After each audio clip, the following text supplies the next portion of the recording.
Hi అండి. మన పచ్చళ్ళ వ్యాపారి గారు ఆయన నడిపే ఆయన దివంగతులయ్యారు కానీ ఆయన కన్ను మూశారు కానీ ఆయన పత్రిక మాత్రము కళ్ళు తెరుచుకునే ఉంది. కళ్ళు తెరుచుకుంది కానీ కళ్ళు మూసుకునే రాస్తూ ఉంటుందన్నమాట ఆ పత్రిక. అయితే చాలా వార్తలు అట్లాగే రాస్తూ ఉంటుంది.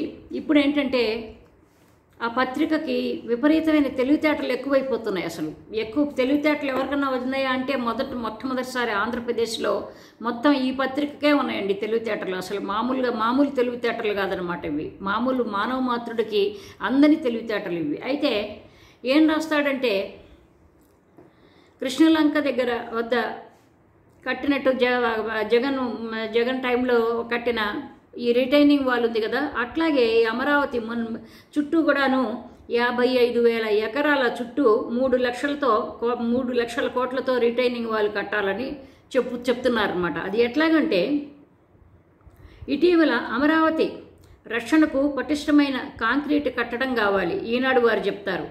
ఇటీవల వరదలకు రాజధాని మునిగిపోయింది అన్నారు వీళ్ళు. కాబట్టి ఏంటంటే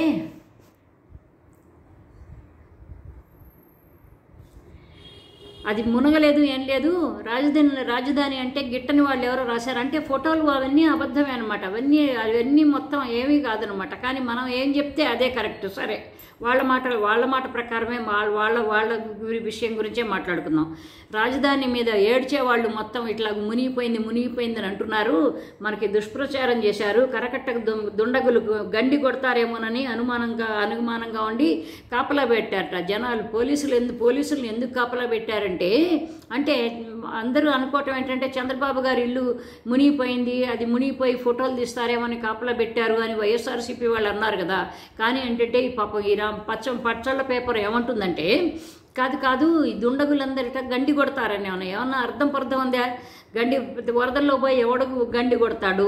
ఎవడికేం పని పట్టింది? అక్కడేవో 2-3 పడవలు పోతే వైఎస్ఆర్సీపీ వాళ్ళు ఏదో పడవలు మొత్తం ఏదో అవేవో హ్యూమన్ బాంబుల్లాగా మాట్లాడారే. అయితే ఇవిట ఎట్లయినా ఏదైనా సరే ఇప్పుడు కొంప ముంచుతారేమోనని అనుమానంతో కాపలా పెట్టాల్సి వచ్చింది. అమరావతిలో నివసించే భవిష్యత్తు లాంటి వాళ్ళ ఆందోళన ఉండకూడదు. ప్రకాశం బ్యారేజీలో ఉన్న 15 లక్షల క్యూసెక్ ప్రవాహం వచ్చిన రాజధానిలో చుక్క నీరు కూడా రాకుండా మొత్తం రిటైనింగ్ వాళ్ళలాగా కడితే బాగుంటుంది. కరకట్టకు 4 లైన్ల రహదారి విస్తరిస్తే ప్రతి చోట కూడా ఎంత వెడల్పుగా ఉంది విస్తరించినా మట్టి గట్ట గ్యారంటీ లేదు. ఇలా ఈ దుర్మార్గుల నుంచి కనుక ఒకవేళ ఏదన్నా మనం డిఫెన్స్లో మనం రక్షించుకోవాలి అంటే కరకట్టకి కానీ లేకపోతే ఇదిగో ఈ ముఖ్యంగా అమరావతికి మొత్తం రిటైనింగ్ వాల్ కట్టాలి అని. ఆ రిటైనింగ్ వాల్ కట్టడానికి ఎంత పడుతుందో కూడాను 3 లక్షల కోట్లతో రిటైనింగ్ వాల్ కడతారట. మరి రాజుగారు తలుచుకుంటే దెబ్బలకి కుదవా అన్నట్టుగాను వీళ్ళు అనుకుంటే, మరి మన సామాజిక వర్గం అనుకుంటే ఏదైనా చేస్తారు. 1 లక్ష కోట్లతో అమరావతి చాలా బాగా అయిపోతుందంటే పాపం అనుకుంటే బాబు గారు వాళ్ళు ఇప్పుడు ప్రభుత్వం వాళ్ళు అనుకుంటే ఇంతకుముందు అనుకున్నారులేండి. అనుకుంటే ఇప్పుడు ఏంటంటే పాపం ఈ పచ్చళ్ళ పేపర్ల వాళ్ళు మాత్రం పచ్చళ్ళ వ్యాపారులు మాత్రం ఏం చేస్తున్నారంటే ఇదిగో ఇట్లాగో ఇంకొక 3 లక్షల కోట్లు ఎక్స్ట్రా ఖర్చు పెట్టుతున్నారు. అసలు నన్ను అడిగితే పచ్చళ్ళ వ్యాపారం కాక వాళ్ళకి చిట్టి వ్యాపారాలు ఉన్నాయి కదా. మొత్తం సుప్రీంకోర్టే తేల్చి చెప్పింది మీరు అక్రమంగా డిపాజిట్లు తీసుకున్నారు అని. ఆ డిపాజిట్లు ఏదో 2,500 నుంచి ఏదో రఫ్ అటు ఇటుగా 2,500 కోట్లు అని అనుకుందాం. ఇప్పుడు 3 లక్షల కోట్లు రిటైనింగ్ వాళ్ళకి మరి వీళ్ళే ఏదో ముందు ఇనిషియేటివ్ కాస్త కూస్త ముందు వీళ్ళే అదేదో ఆ పని ఏదో మొదలు పెట్టేసేసి తర్వాత ఎట్లయినా విరాళాలు తీసుకుంటూనే ఉంటాం కదా. దానికి కావాలి బాబు, దీనికి కావాలి బాబు, దీనికి కావాలండి, దానికి కావాలండి జోలి పట్టుకుని రెడీగా ఉంటాం కదా మన ప్రభుత్వం. కాబట్టి ఏంటంటే జస్ట్ అది రిటైనింగ్ వాళ్ళు కట్టడం మొదలు పెడితే ఆ పేపర్ వాళ్ళ పేరే పెడతారేమో, పెట్టినా కానీ పర్వాలేదు.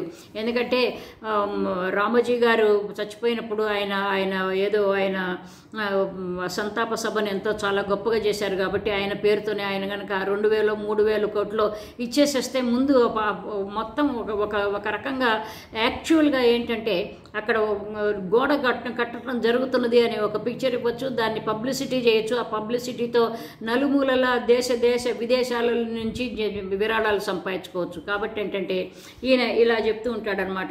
ఈ పేపరు ఇలా చెప్తూ ఉంటుందన్నమాట. కాబట్టి ఏంటంటే రీటైనింగ్ వాళ్ళు ఇప్పుడు మొత్తం రాబోయే రోజుల్లో ఈ అమరావతి, ఈ విజయవాడ, ఈ ప్రాంతం అంతా మొత్తం గోడలు లేదు. మనం ప్రతి ఇంట్లోనూ ప్రతి కాలనీలో ఇళ్ళు ఉంటాయి. ఆ ఇళ్లలో ప్రతి ఇంట్లోకి కాంపౌండ్ వాళ్ళు ఉన్నట్టుగాను ఇట్లాగే మన ఇప్పుడు శ్రీ కృష్ణలంకకి అక్కడ ఒక కరకట్ట ఆల్రెడీ ఏర్పడిపోయింది, జగన్మోహన్ రెడ్డి గారు కట్టారు. ఇప్పుడు ఈ తర్వాత ఈ కరకట్ట ప్రాంతంలో రాజుగారి ఆశ్రమం కావచ్చు, లేకపోతే ఈయన గోకరాజు వాళ్ళ ఎస్టేట్లు అవి ఇవి ఒక 50 దగ్గర 50 అప్రాక్సిమేట్ 50+ ప్రాపర్టీస్ ఉన్నాయి. అవి కూడాను మొత్తం నీళ్ళల్లోనే కట్టుకున్నాము, నీళ్ళల్లోనే కట్టారు అంటున్నారు కదా. ఆ నీళ్ళల్లోని నీళ్లు రాకుండా మొత్తం వాళ్ళు కూడా ఒక రిటైనింగ్ వాళ్ళు కూడా కట్టేసేసుకోవాలి. ఆల్రెడీ మనం మాట్లాడుకున్నాం, బాబు గారు ఆ ఇంటికి ఒక రిటైనింగ్ వాళ్ళు కట్టేసేసుకుంటే సరిపోతుంది, ఈ గొడవ ఉండదు అని. అట్లాగే పాపం మనం చెప్పుకున్నట్టుగానే ఇప్పుడు ఈనాడు వారు కూడా చెప్పారనమాట, ఇట్లా రిటైనింగ్ వాళ్ళు కడితే బాగుంటుంది అమరావతి చుట్టుపక్కల. అంటే దుర్భేద్యమైన ఒక కట్ట ఒక ప్రహరీ కూడా కట్టుకుంటే ఇంకా దానికి మనకి ఏం బాధ లేదు. అక్కడ ఎంత రియల్ ఎస్టేట్ అయినా ఎంతైనా, ఎందుకంటే అది సెల్ఫ్ మేడ్ ఇది కదా. ఎందుకని సెల్ఫ్ మేడ్ అమరావతి అవుతుందన్నమాట. అది సెల్ఫ్ ఫైనాన్స్ అమరావతి కాబట్టి దాని ఖర్చులు అదే సంపాదించుకుంటుంది. కానీ కాబట్టి ఇట్లా చేసుకోవచ్చు అనమాట. ఇప్పుడు రాబోయే కాలంలో ఇవన్నీ కూడాను ఇవి చైనా వాళ్ళు కట్టారు, చైనా మొత్తం దేశం అంతా. అట్లాగే మనం అంటే మొత్తం మన దేశానికి మొత్తం కంప్లీట్గా మనం గోడ కట్టుకోలేకపోయాం. కనీసం ఇప్పుడు ఈ అమరావతికి మొత్తం ఒక రిటైనింగ్ వాళ్ళు అక్కడ అంతే వర్షాలు రాకుండా, ఎందుకంటే మొన్న ఐఐటి వీళ్ళు వచ్చి చూసిపోయారు కదండి. అయితే వాళ్ళకు కూడాను ఒక చెప్పుతో కొట్టినట్టు ఒక సమాధానం అనమాట. మీరేదో భయపడ్డారు కానీ చూడండి మీరు ఎంతకంటే గొప్ప పని, ఎంత గొప్ప ఆలోచన చేసామని. ఎందుకంటే అలాంటి ఐడియాలు మంచిగా ఆర్మీ వాళ్ళు కూడా చాలా మంచి నా ఐడియాలు చూసి వాళ్ళు విస్తుపోయారని బాబు గారు కూడా ఈ మధ్య చెప్పటం మనం విన్నాం అనమాట. కాబట్టి ఏంటంటే అట్లాగే మొత్తం ఎక్కడికక్కడ